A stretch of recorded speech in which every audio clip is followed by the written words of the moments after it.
Noches de Letras 2.0. Cada semana compartimos literatura, poesía y la inspiración de autores nacionales e internacionales. Tu cita literaria de cada jueves es con Leandro Murciego, desde las 22 horas, por el canal de YouTube de Radio Trend Topic. En cuanto vos te veas en esa pantalla, todo tuyo.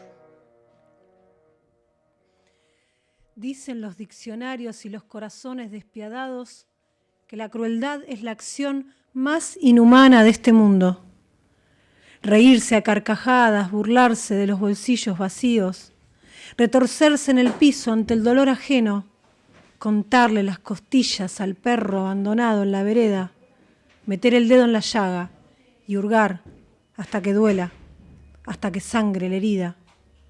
Me resisto a la idea de que los ojos de rapiña nos conquisten, nos roben la memoria. Me niego rotundamente a darles el sillón y la cabecera para que nos apunten en la frente, para que nos señalen con el dedo. ¿En qué momento nos dormimos?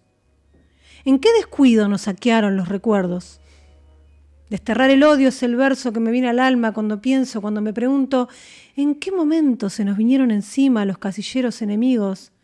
¿En qué instante fue que el cuervo empezó a saborear nuestro hígado? ¿Cuál fue el día en que las voces rebeldes comenzaron a marchitarse? Ojalá que la poesía nos despierte de esta pesadilla.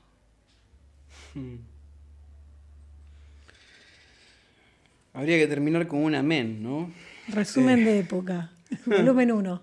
Claramente. Sí. Bueno, nuestra invitada de hoy, bienvenida. Natalia Muchas Bericat. Gracias por invitarme, No, gracias. por favor. Un placer. Tendría que haber sido mucho antes. Bueno, a veces las Pero- cosas son cuando tienen que ser. Acá Exactamente. estamos. Exactamente. A ver, para los que la conocen, ya saben quién es. Así que la presentación por ese lado, no. Pero para los que no, podríamos simplificarlo diciendo una activista del arte, una militante del arte. Pero a veces eso queda como demasiado grande y se nos van perdiendo cosas, ¿no? Entonces digo, Natalia es poeta, es novelista, es docente, es editora. Vamos a hablar de cada una de esas cosas y también vamos a hablar de esta cuestión de escribir teatro. Pero nada, vamos a ir jugando un poquitito. Pero si tuvieses que definir así como en esas pequeñas bios que aparecen en las redes sociales que nos piden que nos cercenemos parte de nuestra vida para definirnos, ¿quién está siendo Natalia Bericat? Hay una que siempre, desde que nací, creo yo, que es la poeta. La poeta es la que manda. La poesía manda siempre. Y alrededor de la poesía se van dando mis otras facetas. Pero la poesía es el esqueleto de todo, es lo que me incentiva a hacer todo, es eso. Todo está determinado por la poesía, la novela, si escribo un cuento, si trabajo, si doy clases. Es como el motorcito. Justamente venía, y en realidad porque me acordaba de algo, entonces fui a la biblioteca y fui a sacar un libro específico de Natalia Bericat que es Deshilachada. Y entonces había como algunos epígrafes ahí dando vueltas en el libro que los tenía en mi cabeza y dije, es así, no es así. Entonces fui a buscar algunos, ¿no? Y me encanta porque en estos minutos de charla ya arrancó Nati y tiró casi que la respuesta de una de las cosas que me interpelaba y yo decía, y voy a compartirla con la gente, ¿no? También por qué me interpelaba. Por ejemplo, digo, lo primero que aparece es un pequeño texto de Gregory Corso que dice: la poesía y el poeta son inseparables, ¿no?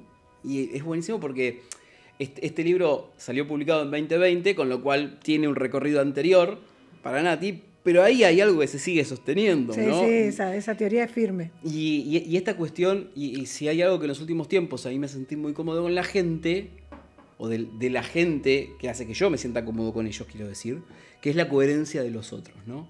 Y entonces en esta coherencia aparece no puedo escribir, ¿no? Dice, no puedo escribir sobre uno sin referirme al otro, y en realidad como poeta yo soy la poesía que escribo. Y entonces yo venía, y desde anoche lo tenía esto de... Y la poeta también manda ahí en el rol de editora, porque Natalia es editora de Sudestada, y digo, también manda ahí, y entonces digo, bueno, y esas eran unas cosas que me interpelaban y me daba vuelta, y vos así ya de entrada definiste que todo te está atravesado por la poesía. Sí. ¿Y la poesía es una manera de ver la vida para vos? Sí, no sé si de ver, de transitar, me parece. Para mí cuando ese fragmento de Gregory Corso, que es uno de los poetas beat, fue como revelador para mí, porque yo estaba en un taller de escritura, que estábamos leyendo poesía beat, y de repente leí eso y dije, la condensación de todo. Después hay otro epígrafe de Gambaro que dice más o menos lo mismo. Soy lo que escribo y escribo lo que soy. Y yo creo que están en sintonía total. Sí. Yo dije, claro, es esto. ¿Viste cuando vos decís, cómo no se me ocurrió antes? También está bueno que se le haya ocurrido a Corso, que es un poeta que deberíamos leer mucho más, a todos los poetas beat, porque tenían esa claridad de condensar en una frase todo, ¿no? Y somos eso. ¿Cómo hago para separar la poesía de lo que soy? No es imposible. Y si uno lee, a mí lo que me gusta de mi rol de editora es que yo he logrado hasta tener un vínculo con el poeta que viene a trabajar conmigo su poemario, porque yo conozco a la persona a través de su poesía. Uh-huh. Inclusive veo cosas, porque uno está como más atento, tiene como el ojo... Yo vengo de las letras y de la crítica literaria, entonces tengo todo como muy alerta. Y me ha pasado de estar leyendo un poemario y digo, ¿vos te diste cuenta de esto que escribiste? No. Es como, pero estás vos ahí. Me pasó, lo más fuerte que me pasó fue con Gemma Ríos editando Andrógina, donde le dije en un momento, estábamos las dos haciendo un Zoom, editando el libro, y le digo, ¿vos te diste cuenta que tu transición en tu cuerpo es la transición del cuerpo de tu escritura? Es como que me cayó la ficha, le digo, o sea, las partes de tu libro hay que ordenarlas según cómo vos venís viviendo tu transición, ¿no? Y fue como, wow, como una decís, está todo acá, ya lo escribiste. Y bueno, el caso de Gemma fue uno, pero me pasa todo el tiempo, ¿no? Y yo siento que cuando leo la poesía de alguien, entro en ese terreno, que yo creo que es el cuerpo de la escritura, el cuerpo de la poesía, el cuerpo físico. Hay un cuerpo ahí que es algo que a mí aparte me ha interesado siempre mucho en la literatura, ¿no? El cuerpo de la escritura y el cuerpo de la literatura. Y me parece alucinante eso de poder encontrar en la poesía quiénes somos. Y es algo que yo insisto mucho en los talleres que doy de escritura, porque uno tiende a decir, yo quiero escribir como tal. Y no, o sea, lo interesante es encontrar tu propio cuerpo, tu propia respiración. Y es algo que siempre me gusta como decirlo, ¿no? No porque tenga la sabiduría de, vengo a decir la verdad, sino porque está buena esa búsqueda de esa voz.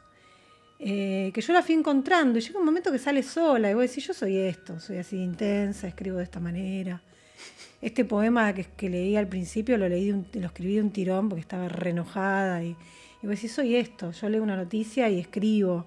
Bueno, hay una de las partes del libro que se llama Sangre Caliente, que es eso.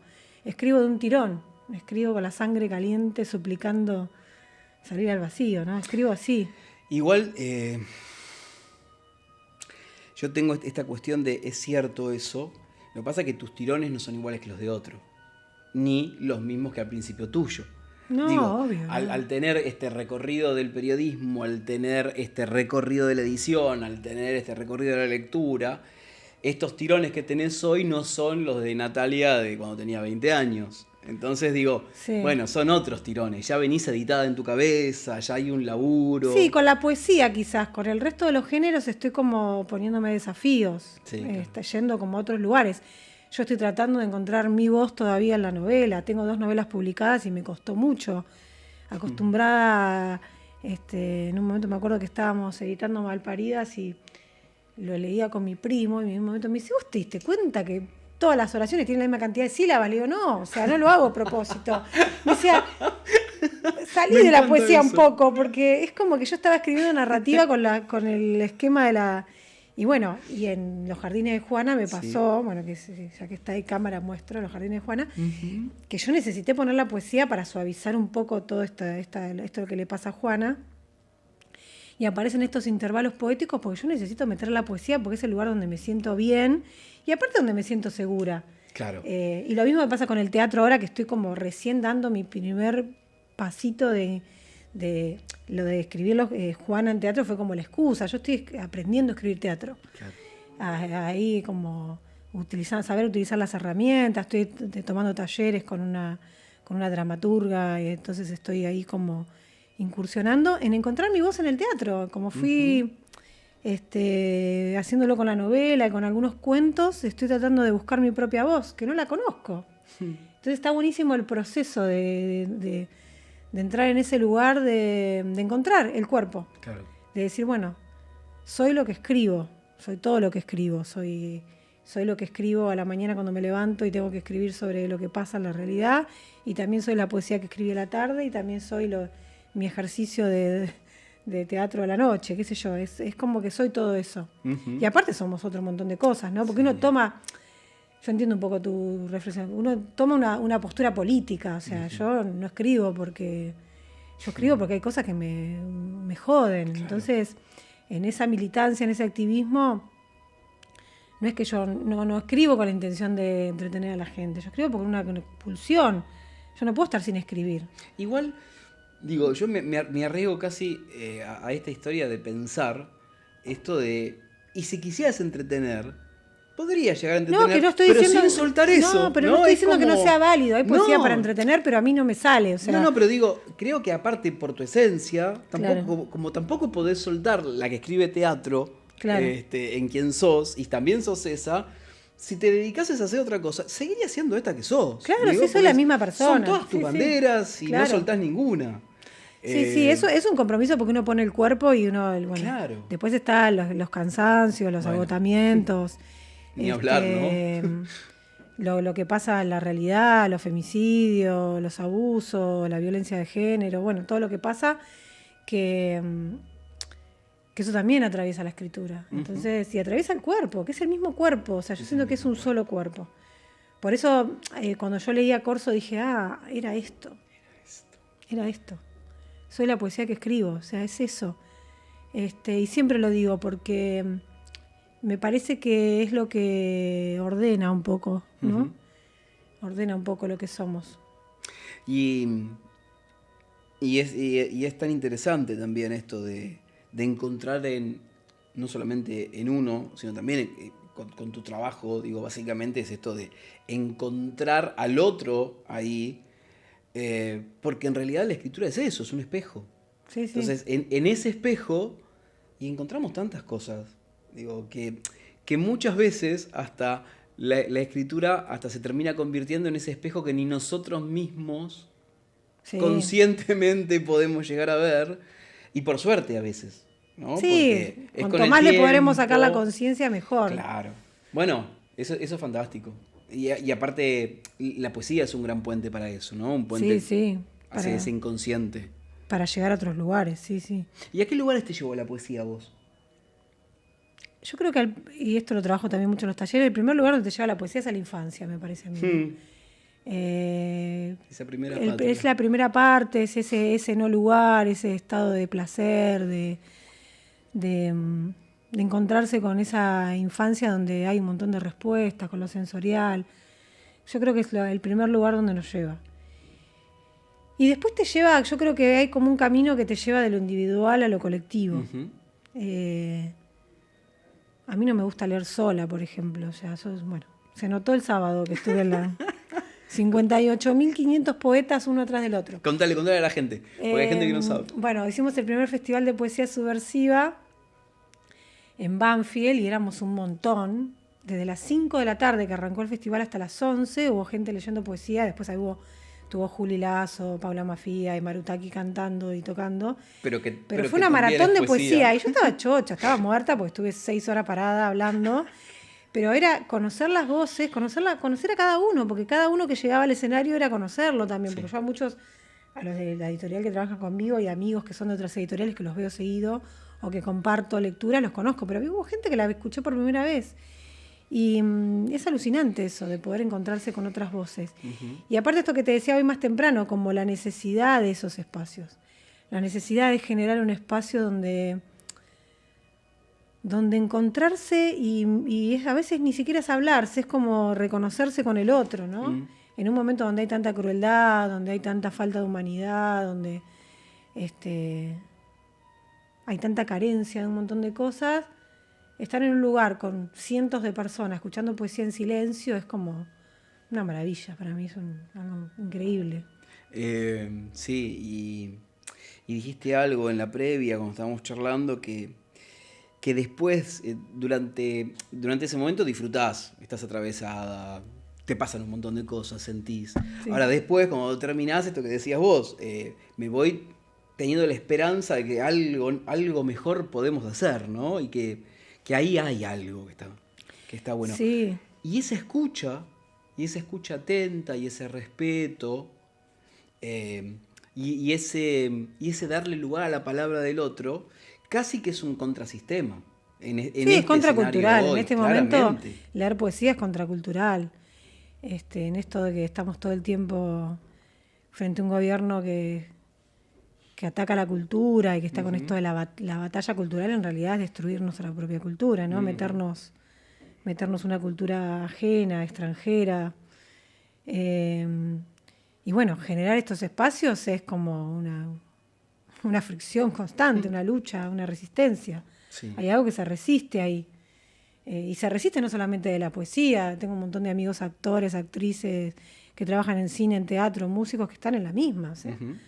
Mientras que están desfinanciando el Inca y el cine nacional, siguen ocurriendo cosas como la película de Lola, qué sé yo, Belén, o Lucrecia Martel en El Mundo representándonos, y son cosas que vos decís, no van a poder. No. O sea, bueno, hay una resistencia. Sí, sin tanto impacto, digo, pero el teatro independiente, sí, que uno transita las calles de Buenos Aires y las principales ciudades y uno encuentra pequeños espacios con 30 localidades y gente que está haciendo algo y está moviendo todo un engranaje que tiene que ver con una resistencia cultural, ¿no? Voy a cambiar. Yo hace rato no quiero hablar más de la resistencia. Yo prefiero hablar de la creación de, ¿no? Porque resistir es darle una entidad y un lugar a eso. La entidad está, pero digo, tomemos nuestras banderas. Entonces, bueno, construir nuestra acción, ¿no? Y hay un montón de artistas que están construyendo esta acción. Pero hay algo que me hizo sentir muy bien el sábado. Porque en muchos lugares se escucha poesía, o mejor dicho, en muchos lugares se lee poesía. Sí. ¿Sí? A mí lo que me pareció más interesante fue la escucha. Porque no suele haber este respeto. Y en este respeto también está la escucha y la reflexión, ¿no? Sí. Entonces, ahí hay una construcción. Eso me parece que es lo subversivo de ese espacio, ¿no? Sí, básicamente. Sí, lo de la escucha es... Hay otras experiencias, bueno, el Mamut es una, que son amigos, sí, claro. ¿No? El Mamut, que uno dice, vas a leer ahí, hay 1000 personas en silencio, y decís, no puedo creerse. Claro. Hay como una energía que se mueve ahí, y sí, lo que pasó el otro día fue eso, el silencio absoluto, no suena ni un celular, o sea, está todo el mundo escuchando y recibiendo, ¿no? Eso que con mucho respeto aparte, porque fue muy diversa la poesía que se leyó, muy diferente. Se leyeron cosas muy fuertes también, sí. y bueno, el respeto tiene que ver también con ese público lector que se construye también desde Sudestada, ¿no? Más allá de que obvio en nuestras redes todo el tiempo estamos recibiendo ataques de un montón de personas que nos dicen cosas horribles, lo que más nos llega por suerte es eso, ¿no? Como, qué bueno esta poesía que subieron, esto que hablamos hoy temprano, nosotros todas las noches subimos una poesía, che, qué bueno esta poesía, qué lindo este texto, lo comparto, gracias por lo que hacen. Ese reconocimiento es el que te nutre para sostenerte durante tanto tiempo, 24 años lleva la editorial. no son 2 días. No, Entonces, claramente.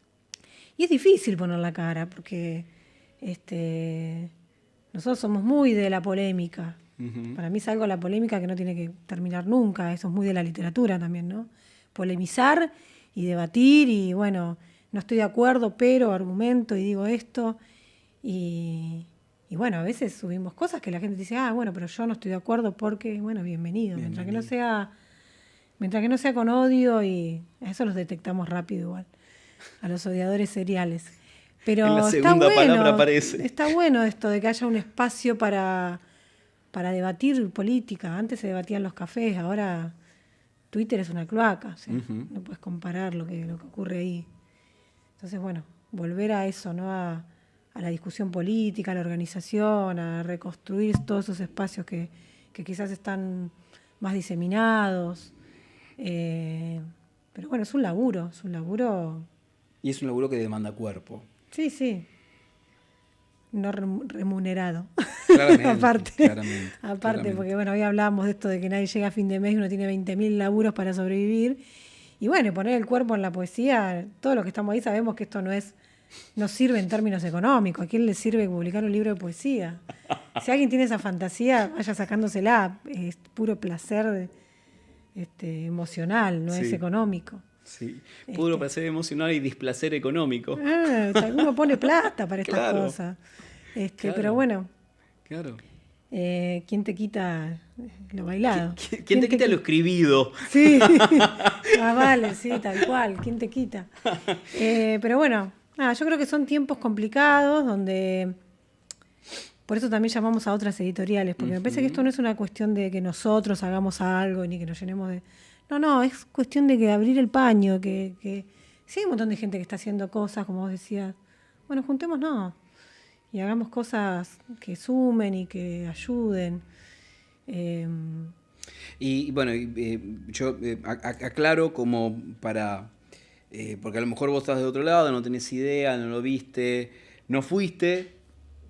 Y por suerte no fuiste porque tenés la oportunidad de cuando se vuelva a hacer quieras ir. 20 de diciembre, todavía no tengo el lugar, pero ya tengo la fecha. Ahí vamos, 20 de diciembre. 20 de diciembre es el cierre del año de Subestado. Bueno, bienvenido, será un muy buen momento. Digo, pero ¿qué sucede? Esto se hizo en un espacio que tiene un sector, un ámbito teatral en el fondo, y adelante, donde está la barra, aparecieron ahí algunas hermosas mesitas en donde uno podía también vincularse y bañarse un poquito con libros de algunas editoriales independientes, y eso está buenísimo. Y justamente, digo, en estos tiempos está más que bien recibido esto de seguir tejiendo y construyendo lazos, ¿no? Porque justamente hay que seguir armando esta construcción que más allá de todo, nunca es individual esto, ¿no? Y entonces poder entender eso, bueno, hace que después nos vayamos de ahí, aunque llovía mucho, creyendo que a pesar de todo era un muy buen día, ¿no? Sí, nosotros fuimos felices. Todavía nos dura la felicidad, hermoso. Después ver las fotos, los videos, los mensajes de la gente, ¿no? La verdad que fue una noche increíble. Son esas cosas que se nos ocurren un día y decimos hay que hacerle, las hacemos, porque somos todos unos cebados totales. Un día estábamos con Ignacio en la Feria del Libro y yo dije, ¿por qué no publicamos un libro de cuentos para el aula? Ya está impreso el libro. La feria claro, el libro ya lo imprimimos. Y fue una idea que estábamos los dos sentados tomando mate. Entonces, como que somos un poquito cebaditos. También venimos de una generación de militancia distinta, creo yo. Somos como una generación, bueno, con Nacho tenemos la misma edad. Somos militantes del 2001 y sabemos que hay cosas que hay que hacer. Del hacer.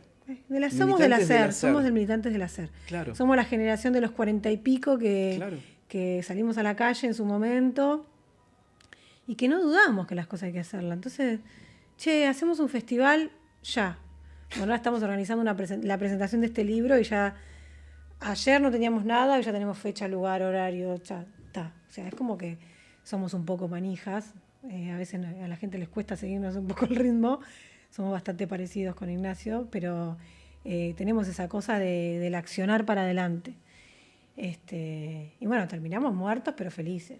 Estamos recansados a veces, pero decimos, che, qué bueno esto, qué buena feria, qué buen encuentro, qué buena charla, qué buena presentación, y siempre nos vamos contentos. Me quedé ahí girando, ¿no? Con esto de militantes del hacer.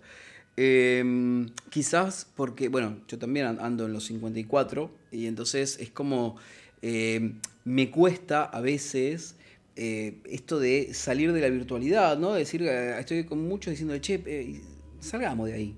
Discutamos 15 minutos ahí, pero juntémonos a hablar, hagamos algo en territorio, hagamos algo ahí. Dejemos la teoría de lado. Y es eso, ¿no? Es militantes del hacer porque tenemos otros tiempos. Tenemos la formación también. Sin esto. Tenemos la formación política de que yo me juntaba en el 2001 en la esquina de la plaza, en la asamblea barrial. Sí. No había celular. Yo me tenía que ir y pasaba a buscar a mis vecinos y nos juntábamos todas las 5 de la tarde en la asamblea del barrio. Claro. Entonces tenemos esa cosa del juntarse en la plaza. No damos tanta vuelta. Hay una convocatoria y vamos, pero porque somos esa generación. Después en el medio hubo una pandemia, tenemos una generación muy atravesada y estamos nosotros muy atravesados por lo digital. Sí. Entonces parece que toda la militancia pasa por redes, que suma muchas veces porque ante situaciones de emergencia o ante situaciones, el triple femicidio, las convocatorias de las mujeres, ayuda a organizarse, a conectarse con otras organizaciones, con otros compañeros. Pero hay algo que se tiene que concretar en la calle, es como lo del rechazo al veto del otro día de la ley de discapacidad. Se necesitó esa plaza llena de gente. No era lo mismo que todas esas personas ponerle like, hay que vetar a mi ley. Se necesitan esos cuerpos en la calle, festejando, por más que después el gobierno se mandó la tramoya del año, no ejecutando la ley y haciendo todos los que hacen como si fueran gobiernan como una empresa. Pero bueno, se necesitaron esos cuerpos ahí en la calle. Y por eso es tan importante todo el laburo que se hace. Es tan importante el fotoperiodismo, por eso a Pablo Grillo no es casual que a Pablo le haya pasado lo que le pasó. Y no es casual, digo, porque a Pablo le pasó lo que pasó, pero ya le venían pegando y tirando a los fotoperiodistas y le siguieron pegando y tirando después. Nuestra fotógrafa parece que se va a la guerra cada vez que va a cubrir una marcha. Claro. O sea, de lejos no la reconoces porque está toda tapada. Y bueno, y el miedo de que le pase algo. Y bueno, a Pablo le pasó porque ellos no quieren que se vea eso. No quieren que el periodismo ocupe ese rol. Ellos quieren un periodismo que reproduzca que las mujeres somos culpables de que nos maten, de que aguanta un poquito, de que había un porqué para hacerlo. No te compres un café, no vayas al cine, aguantá, que esto ya pasa. Ese periodismo le gusta a ellos, ¿no? Los militantes de la pobreza y el hambre, eso es lo que ellos quieren. Entonces un militante, un periodista, un fotoperiodista que va a una marcha y muestra lo que está pasando, para ellos es un enemigo. Claramente. Porque está visibilizando lo que ellos están tratando de tapar y ya no saben cómo. Te cortan la luz en la plaza, te cortan el wifi, ya no saben qué hacer, te ponen un dron, te amenazan con que te van a meter preso. Bueno, cosas peores, ¿no? Te vigilan tus dispositivos para ver qué estás escribiendo, qué estás poniendo, quién sos, te persiguen. Entonces, bueno, volvimos a épocas bastante horribles. Y en medio de todo eso, también seguís haciendo arte, digo, y a nivel personal, seguís haciendo arte y seguís eligiendo el arte como una herramienta de expresión. Es que no se podría, sino yo a veces digo que te iba a preguntar eso. Es que para mí es un privilegio, yo siempre lo digo igual, lo hablo con otros artistas, tengo muchos amigos ilustradores o escritores o músicos, digo, menos mal que tenemos esto para hacer. Claro. Para mí ser artista es un privilegio. Yo te iba a preguntar automáticamente si era una elección o no. No, uno no elige nada. Exactamente. Es como decir, no sé, que uno elige el género que quiere o la sexualidad. No, es algo que tenés innato, que llevas adentro. Pero yo lo siento como un privilegio, porque siento que cuando yo puedo escribir sobre algo que me duele y lo puedo poner en palabras, ya me siento más liberada.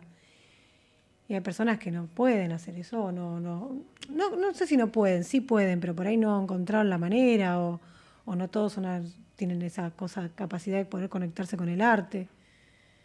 Entonces, bueno, yo me siento una privilegiada, la verdad. ¿Y por qué apareció el teatro? Acá, esta búsqueda en el escribir teatro. A mí me gustó siempre el teatro, aparte por mi formación más académica, siempre leí teatro, siempre me gustó mucho el teatro. Y bueno, tengo amigas actrices. Y en un momento, en una conversación con una amiga actriz, surgió la idea, che, y si a mí me gustaría hacer este personaje. Al principio surgió así, como una idea de, vamos a hacer la versión de Juana, que bueno, después terminó en otra cosa que nada que ver. Vamos a hacer la versión de Los Jardines de Juana, y después Juana terminó siendo otra persona, otra historia. Y bueno, ahí me conecté con Susana Torres Molina, que es una dramaturga, que es una genia. Muy importante en este momento para mí que las mujeres escriban teatro y que las mujeres escriban en general, pero bueno, dentro del teatro me parece que hay un montón de referentas mujeres. Y esto de experimentar, de ver, de probar, de bueno, a ver qué pasa. Estoy como en esa cosa muy de aprendiz, de jugar, de ver qué pasa. Sí, es como... María Negroni dice que la poesía es una manera de seguir jugando, pero por otros medios, dice ella en uno de sus textos, y es eso. Lo que nos permite seguir jugando y no dejar nunca de ser niñes es la poesía. Me acuerdo que esa misma frase me la dijo una vez Ricardo Mollo, que le hizo una entrevista y me dijo, yo sigo tocando la guitarra porque quiero seguir jugando. Yo me subo al escenario y soy un niño ahí arriba. Y bueno, nos pasa un poco eso. Es como seguir jugando, pero de otra manera. Claro, claro. O de la misma, porque yo también jugaba cuando era chica y jugaba que hacía obras de teatro y jugaba con amigas a que hacíamos obras y armábamos los textos y los vestuarios y hacíamos títeres y jugábamos a ser artistas cuando éramos chicos. Qué lindo. Que una terminó siendo actriz, la otra terminó haciendo música a veces. Otro por ahí nos animó y terminó agarrando para otro lado, pero jugábamos. Bueno, hay mucho de eso en Deshilachada, de mis juegos de niña. Ahora justo vi un cassette. Yo me grababa en los cassettes y los ponía y grababa poesía y jugaba. Entonces, bueno, seguimos jugando, como dice Negroni. Seguimos siendo libres en esto del arte, ¿no? ¿Querés leernos un texto? Uy, a ver, ¿qué puedo leer? Bueno, les contaba de Los Jardines de Juana, que como es una historia muy cruda de salud mental, yo elegí unos intervalos poéticos para poder suavizar un poco esta historia que es cruda y es dura. Así que les voy a leer un intervalo de acá. Vamos a buscarlo. Un alma deambula por un camino de lirios, nodos de verde y suspiros, lirios de lirios, círculo de sombras. El jardín es un tejido invisible. ¿En qué rincón del mundo los pájaros sueñan con jaulas vacías? Flores erguidas esperan la lluvia, tallos de hierro bajo el firmamento. ¿La imaginación es acaso parte de la existencia? Diapositivas en la noche relampaguean el horizonte. Los cuerpos inquietos son obligados a callar. Bueno, son dos intervalos que nosotros siempre nos choreamos algo de algún lado. Esto es mucho de la escritura de Chantal Meillard, que es una poeta que yo admiro mucho. Y ella escribe intervalos y a mí me parece alucinante el intervalo porque es una especie de nodo, de unión, de red, de todo. Y bueno, se los robé a Chantal Meillard y esta novela tiene intervalos poéticos. Me quedé ahí dando vueltas con estos intervalos y también con lo que estuvimos charlando en la previa, ¿no? Nosotros estamos grabándolo hoy miércoles. Se me cruzan dos cosas, ustedes lo van a ver mañana jueves. Y me atraviesa esto. Mira vos, iba a contar algo de la previa, voy a contar algo de previa y lo que me acaba de pasar. Y en algún punto a mí me sigue doliendo esta cosa de estar haciendo este programa y que dentro de un rato le estén pegando los viejos en Plaza Congreso. y me sigue molestando, ¿no? Esta cuestión de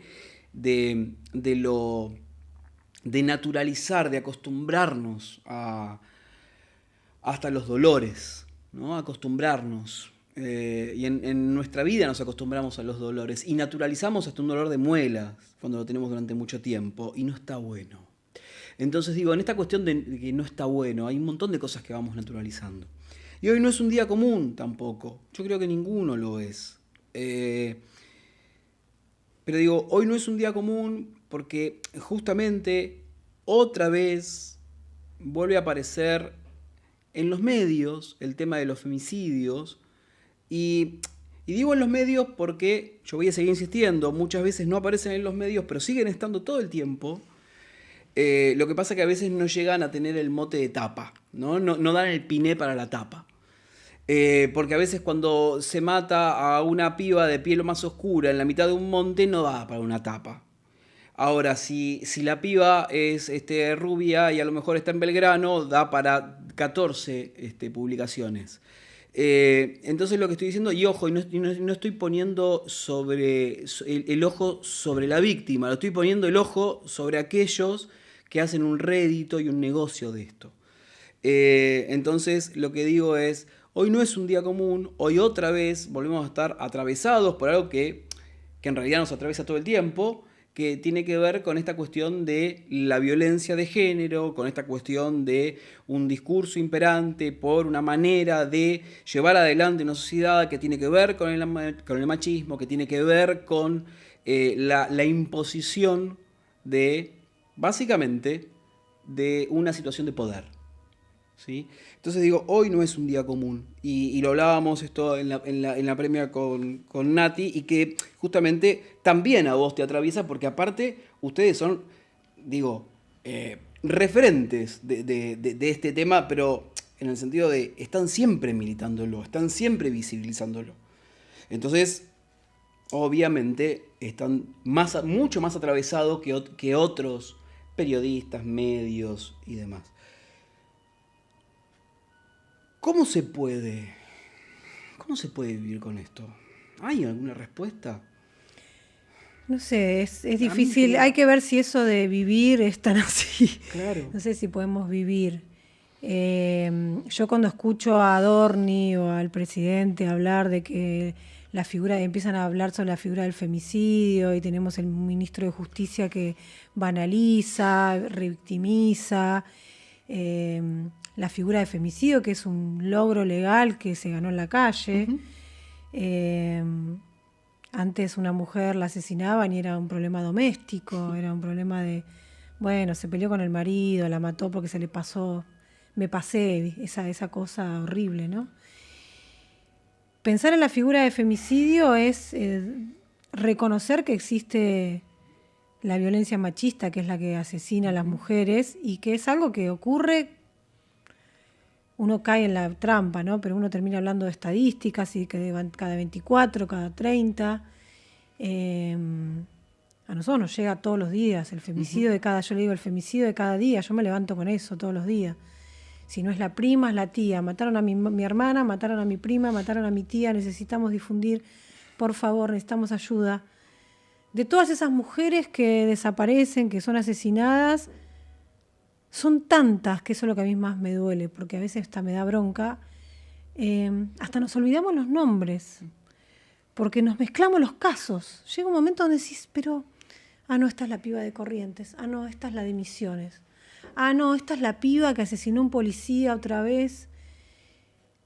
Podemos pensar en algunos nombres que nos acordamos todos: Lucía Pérez, Natalia Melman, María Soledad Morales. Todos nos acordamos el nombre de 10 mujeres asesinadas, y no sé si nos acordamos de 10 mujeres. Eso es lo que a mí más me duele, es que nos olvidamos de los nombres de las pibas. Han logrado eso, que son tantas. Entonces cuando uno escucha hablar de que el femicidio no existe y eso se traslada, yo soy docente y ese discurso se traslada al aula porque un estudiante levanta la mano y dice, pero profe, a los varones también los matan. Esa es una de las cosas que los medios tratan de instalar, ¿no? No, la violencia es igual. La violencia es igual para los hombres que para las mujeres.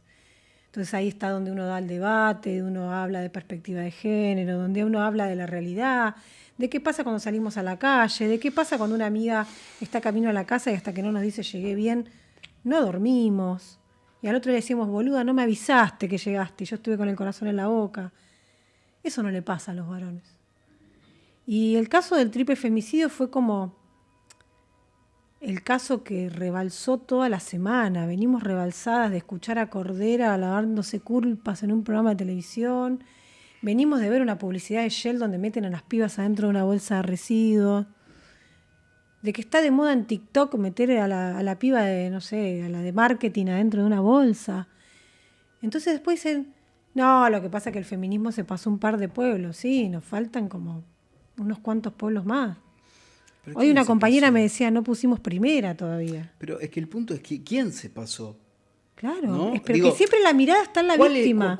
Claro. El discurso de hoy es que las pibas eran prostitutas, que las pibas, y si te juntás con un narco vas a terminar mal. El problema no eran los femicidas, el narcofemicidio, el problema no es la policía corrupta, que tardó 4 días en entrar a una casa para buscar los cuerpos. No, el problema es que la piba se estaba tomando un Uber a las 2 de la mañana. Ese es el problema. Y siempre el problema son las pibas. Entonces, hay que salir a justificar lo obvio. Entonces, a mí, como mi trabajo de periodismo que hago, ya es como que a veces me siento que estoy diciendo siempre lo mismo. Entonces estoy escribiendo lo mismo y estás explicando siempre lo mismo. Y estás diciendo, y vos decís, hay un momento que uno dice, bueno, ¿vale la pena todo esto que estoy haciendo? Es una pregunta que nos hacemos. Yo creo que sí. Varias, ¿no? Desde el periodismo feminista e independiente.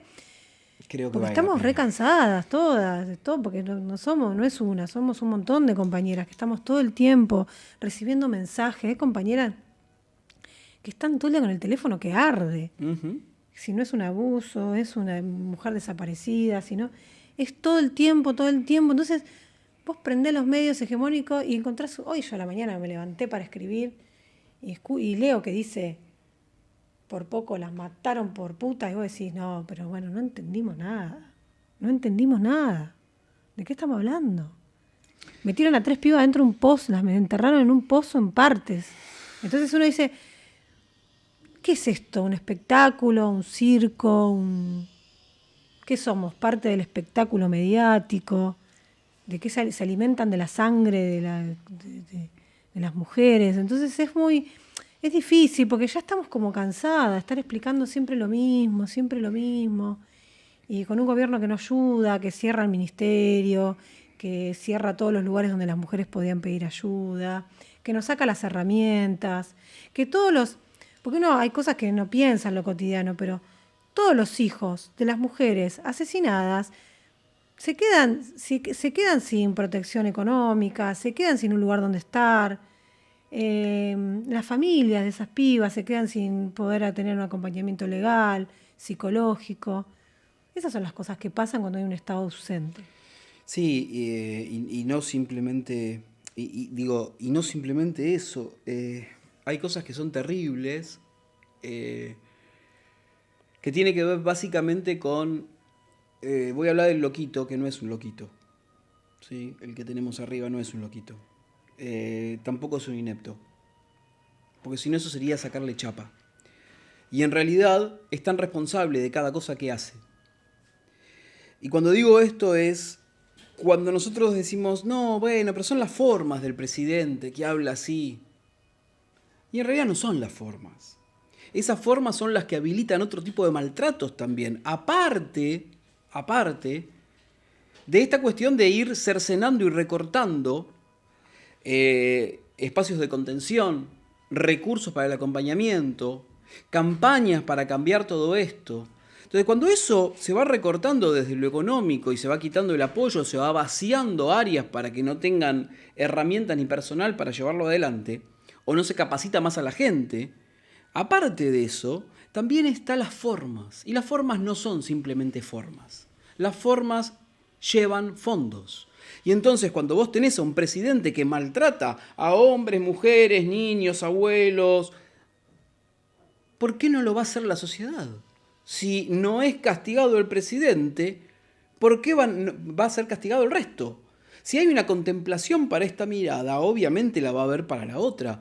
Entonces, si en realidad los temas y todas las cuestiones vinculadas con el género eran un problema hasta hace 4 años, ahora es mucho más. Porque en realidad ahora tenemos un contexto en donde está avalado desde el máximo representante de nuestro país. Entonces, si están avalando esto, si están construyendo esta manera de vincularnos, ¿cómo a una mujer no le van a pegar? ¿Cómo a un niño no lo van a maltratar? ¿A un viejo no lo van a hacer? Esto es así de simple. Y hay algo que también estoy viendo en los últimos tiempos, y seguramente vos lo debes ver mucho más que yo. Yo simplemente lo veo de afuera. Más allá que no estaban afuera, porque yo tengo una hija de 11 años, o sea que... Sí, yo tengo una de 12 y todo el es tiempo esta en la cuestión cabeza. de... uno empieza a ponérselo en la piel todo esto, ¿no? Pero igual acabo de decir una boludez grande en una casa, porque yo tengo una hija de 11, pero tengo una mamá, tengo exparejas, tengo pareja, tengo un montón de cosas que digo que son las que me siguen definiendo. Pero a lo que voy es, volvieron hasta los piropos en la calle. Mirá qué pequeño dato de color.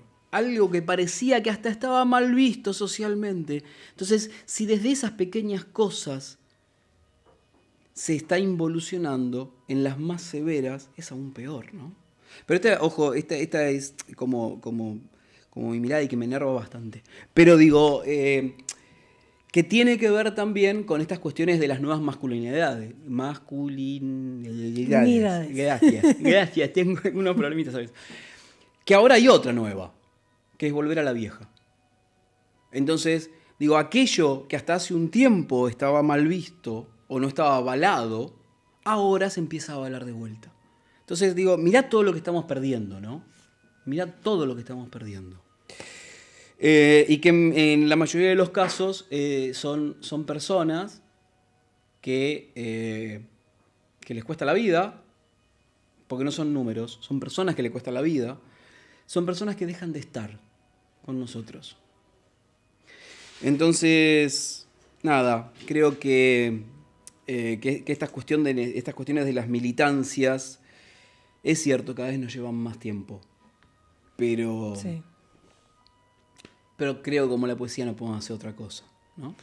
No, hay un retroceso enorme en un montón de ámbitos. Yo lo veo mucho en las nuevas generaciones. Estoy en el aula casi todos los días y es algo que no podés creer. Esto que vos decís, volvieron los 90 en su peor fase. Todo lo peor volvió. Sí, hay cosas que yo no lo puedo creer.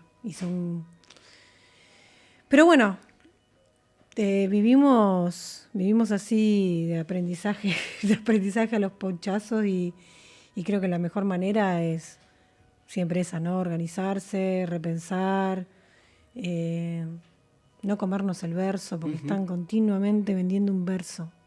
En esto de lo histriónico, de hacerse en esta cosa desaforada del gobierno, hay un discurso claro, no hay algo desordenado, que es clarito. Es clarito. Es clarito.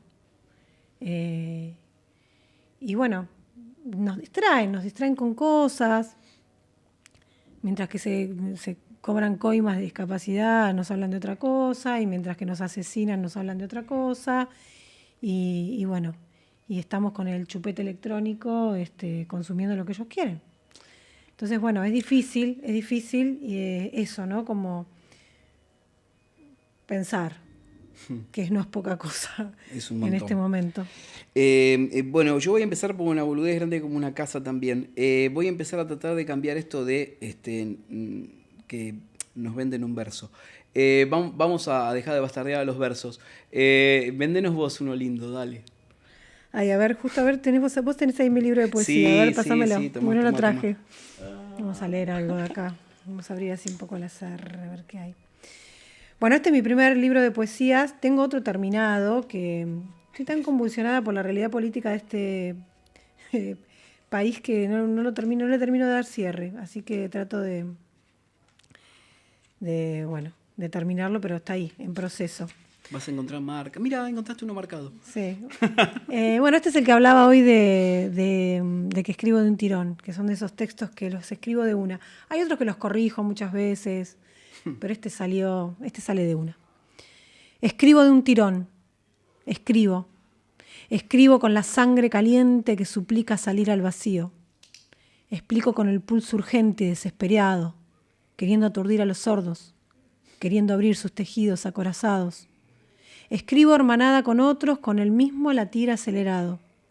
Escribo para sanar heridas que nos cierran con aguja y fuego. Escribo, me escribo. La cicatrizo con la palabra y por acumulación de versos enhebrados. Te escribo. Escribo cartas sin sobres, postales sin paisajes. Nos escribo. Nos escribo para que llenemos los huecos con la misma poesía, con los mismos hilos. Te devuelvo tu libro. Qué lindo. Bueno, vamos a ver si sale el libro nuevo de poesía. Está ahí, ¿eh? Está ahí. Ya va a salir. Le falta solamente el cierre. No, hay algo. El libro está terminado casi. Es un libro de poesía que vengo trabajando hace un montón. Pero también me pasa que yo fui pasando por otras voces y siento que todavía no está mi voz entera. Y en esto de que soy la poesía es como que ahí todavía no estoy yo del todo, pero está ahí en proceso. Aparte, mientras tanto estoy escribiendo otras cosas. Bueno, publicamos el libro de cuentos, que también tiene un cuento que escribí. Así que bueno, estoy haciendo como varias cosas a la vez. Pero sí, ahí siempre escribiendo, por suerte. ¿Hay algo en todo este laburo que vas haciendo también como editora? Como editora, y es algo más, porque también hay un acompañamiento, y quiero decir algo que no es menor. El laburo de edición fue desapareciendo también de nuestro país en el mercado editorial. Hay muchos que se llaman editores y lo único que hacen es reciben un manuscrito, se lo mandan a un corrector, le pasan las correcciones al autor, la autora, y se terminó ahí el chiche. Pero digo, en algunos casos todavía por suerte sigue habiendo este acompañamiento del cual vos hablabas hoy en la entrevista. Y digo, esto de... todos esos acompañamientos y toda esa lectura, ¿vos notás que te va modificando también en tu recorrido? Sí, yo creo que la lectura nos modifica siempre, no solamente de lo que editamos, de todo lo que leemos. Uh-huh. Bueno, esto es una frase medio hecha, pero antes de ser escritores somos lectores y creo que nos modifica todo el tiempo lo que leemos. Lo que leemos, lo que escuchamos, lo que vemos. Estamos totalmente atravesados y nos quedamos pensando y por ahí hay temas que se nos vienen apareciendo en la cabeza. Obviamente tu manera de escribir cambia. ¿Y tu manera de leer? ¿Sos consciente de ese cambio? A mí me pasó, tengo etapas de lectura, porque a veces leo mucho que tiene que ver con la universidad o con cosas que... Me gusta mucho la literatura argentina, así que a veces estoy muy metida ahí. Hay libros que te atrapan y libros que no, esa es la realidad. Una vez agarro un libro y decís, bueno, leíste 2 páginas, no te entretuvo, agarras otro. Pero tuve como así desde el 2018 que arrancó La Ola Verde leyéndome a todas las mujeres, todos estuvimos haciendo eso, leyendo a todas las mujeres argentinas, latinoamericanas. Y después, bueno, leyendo poesía, leo mucho colegas, gente de conocidos de mi generación. Bueno, ahora estoy terminando de leer Rengoyeta de César González, que me tiene atrapadísima, el segundo libro, la segunda novela de él. Pero bueno, me gusta leer ficción. Como que te prende la creatividad también, porque estás leyendo y estás pensando y estás como poniéndote también en ese lugar del escritor escribiendo en ese momento. Así que sí, a veces no tengo tiempo, me gustaría leer mucho más de lo que leo y escribir mucho más, pero bueno, hay que trabajar. ¿Pero cambió la mirada como lectora? No, yo creo ¿Hay que otra sí. lectora No, yo en creo vos? que uno construye, así como uno se construye como escritor, se construye como lector. A mí me siguen gustando las mismas cosas. Okay. Hay poesía que ni me la acerco, no por una cuestión de que no... de valoración, porque no me llama, no me llama para nada. Pero bueno, hay poesía, yo creo que hay algo que siempre que te mueve como algo, como una fibra, como algo que te conmueve. A mí me pasa con el arte en general. Si no me conmueve, si no me movió algo, si no salí del teatro con algo cambiado en mí, y lo mismo pasa con un poema. Yo a veces escucho leer un poema y me movilizó y es eso lo que me gusta. Entonces, bueno, estoy como rodeada de literatura y eso también está bueno, es un privilegio, como decía hoy. 20 de diciembre, no sé dónde todavía. Cierra el año Sudestada. Sí, Sudestada. Pero tienen ahí hay idea ya charlado. No, en Capital seguro Capital. El año pasado fue en San Telmo, este año no sabemos todavía. Pero sí, la idea es que haya escritores y que haya fiesta y que cerremos el año. Ahora tiro otro chivo. A ver, el venga. 5 de noviembre, que cae miércoles, vamos a presentar este libro, Cuentos para trabajar en el aula, que es una antología de cuentos donde está Dolores Reyes, Basterrica, Juan Solá, Ferrari, Lescano, bueno, hay un montón, en el Museo de la Lengua, en la Biblioteca Nacional, a las 7 de la tarde. Así que ahí tiré chivo. Esto está ahí en producción ahora. Qué fantástico. Yo voy a hacer una pregunta que te la voy a hacer afuera, pero la hago acá y puede no tener respuesta, pero voy a invitar a que sucedan cosas, si es que no lo tienen previsto. ¿Qué pasa si lo llaman de alguna escuela como para que vayan a trabajar un poquito, a leer algunos textos? No, lo hacemos individualmente nosotros. Por ahí no como editorial, pero todos hacemos ese laburo. No, digo a partir de ese libro. Ah, sí, ojalá, sí, la idea es esa, trabajar. Okay. Ya lo están trabajando en el aula y ya nos llegan mensajes. De hecho, pero el tema que ustedes puedan ir a poner el cuerpo está habilitado.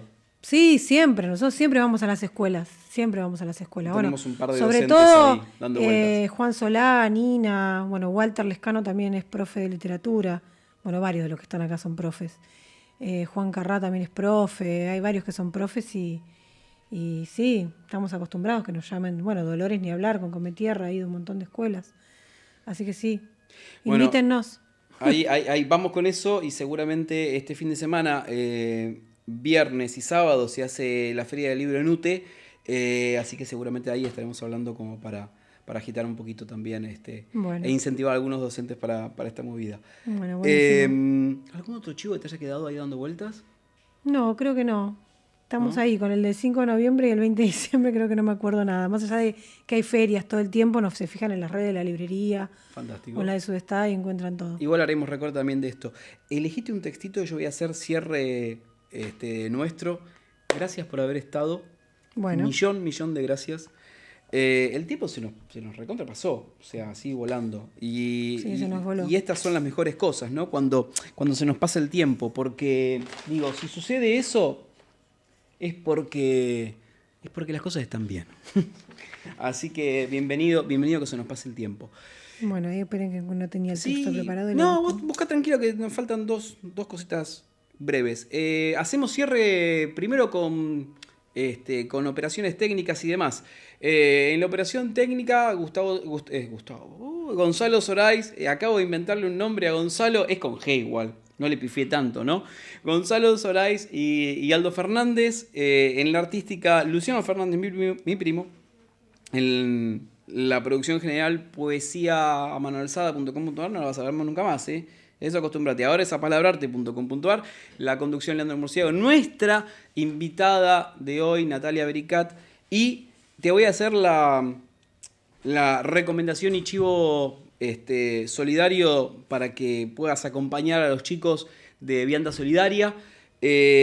Simple vianda solidaria, empanadas solidarias de carne, pollo, vegetarianas, todas caseras. Es un grupo de gente que está colaborando para hacer viandas y está entregando 1.200 viandas semanales en la ciudad de Buenos Aires. La vianda social y comunitaria, obviamente, como en todo este contexto, siempre necesita de nosotros. Las militancias y los apoyos, lamentablemente, van a seguir saliendo por un tiempo nuestro.